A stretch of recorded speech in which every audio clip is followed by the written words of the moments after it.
Well, another week has come and gone and we have a new WARNO dev blog.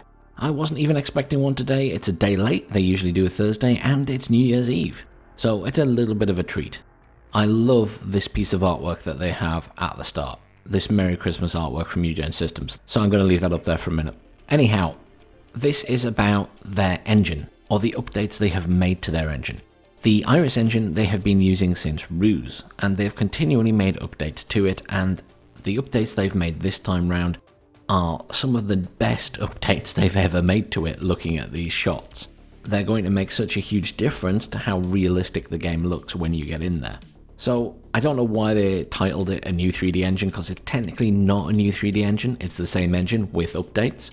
New version of the engine, fair enough, but they don't say anywhere that it's a new engine in the actual text. I think it's just a bit of a clickbait title there, Ugen.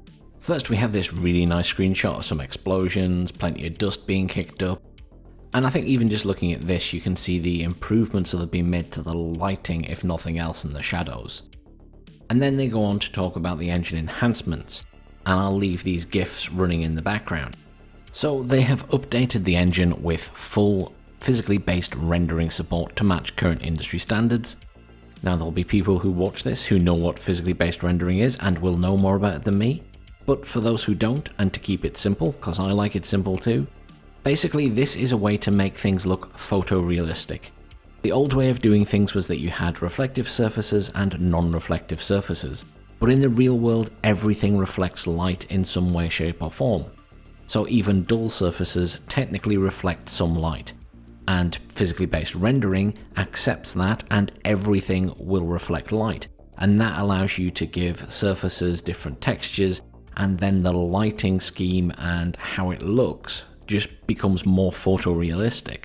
So, it's anything from their terrain rendering tech, which is something they've focused on, they say. One of the things they specifically point out here is the PBR specular explosion from far issue.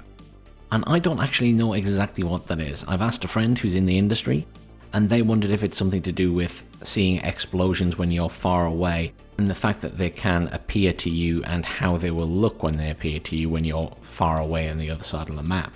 However, don't quote me on that one. If you have any idea about this, please let me know down in the comments. I am genuinely curious, because I also had a quick Google search and couldn't really find much about it. And then they go on to talk about, due to this upgrade, they've also improved their asset production pipeline with state-of-the-art metallic roughness and ambient occlusion workflows, replacing old-school specular and glossiness ones. And they took the opportunity to make brand new 3D models and textures for all the units, 4K PBR textures, finer modeling and skinning, and for instance there's more variety in infantry modeling, so hopefully that means that even individual infantry in the squads will look different. That would be really nice to see. It might just mean that different squads look different, but hopefully there will be individual members of a squad that look a bit different, along the lines of what Broken Arrow are doing.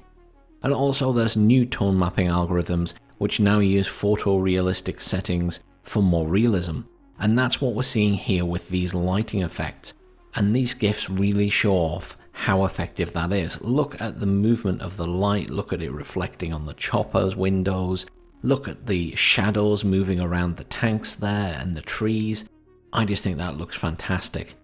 And then in this next GIF you can see this change of day basically. I'm wondering if this is a setting you can set when you launch a game. If there's going to be weather effects as well, that would be fantastic. I'm not expecting that for definite though. But at least here we're seeing what looks like daytime, what looks like nice clear sky, what looks like cloudy sky, different types of clouds. We're seeing a darker sky with, the red sky at night kind of look where it's just heading into sunset. So that's really nice to see that they're making a bit of effort here. And hopefully it means we can change up the look of the map and how it plays, much like we've been seeing in the screenshots where some of them look like they're basically done at night. And they do stress here that while they're doing these graphical improvements, they don't want the game to put too much strain on people's PCs.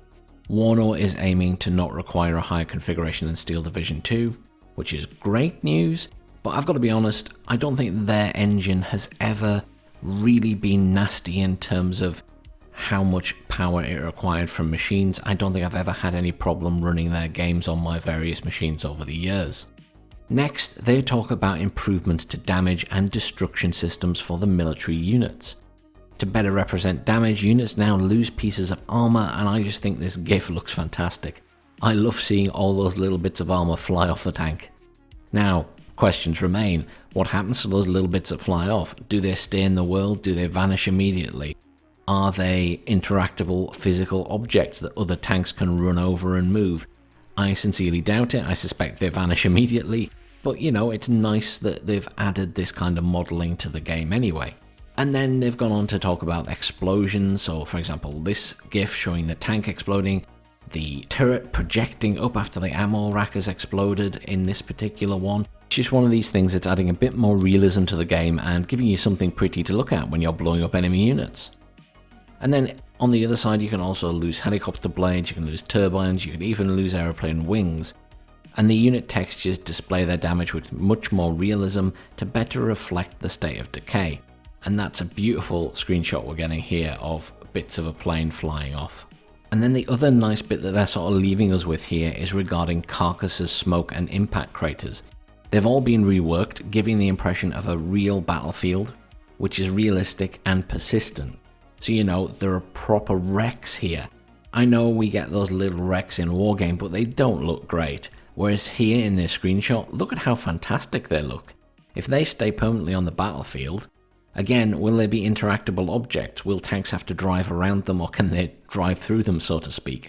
Who knows, but I mean, it looks good. It looks a lot better than it did in Wargame. And that's it. It's short but sweet.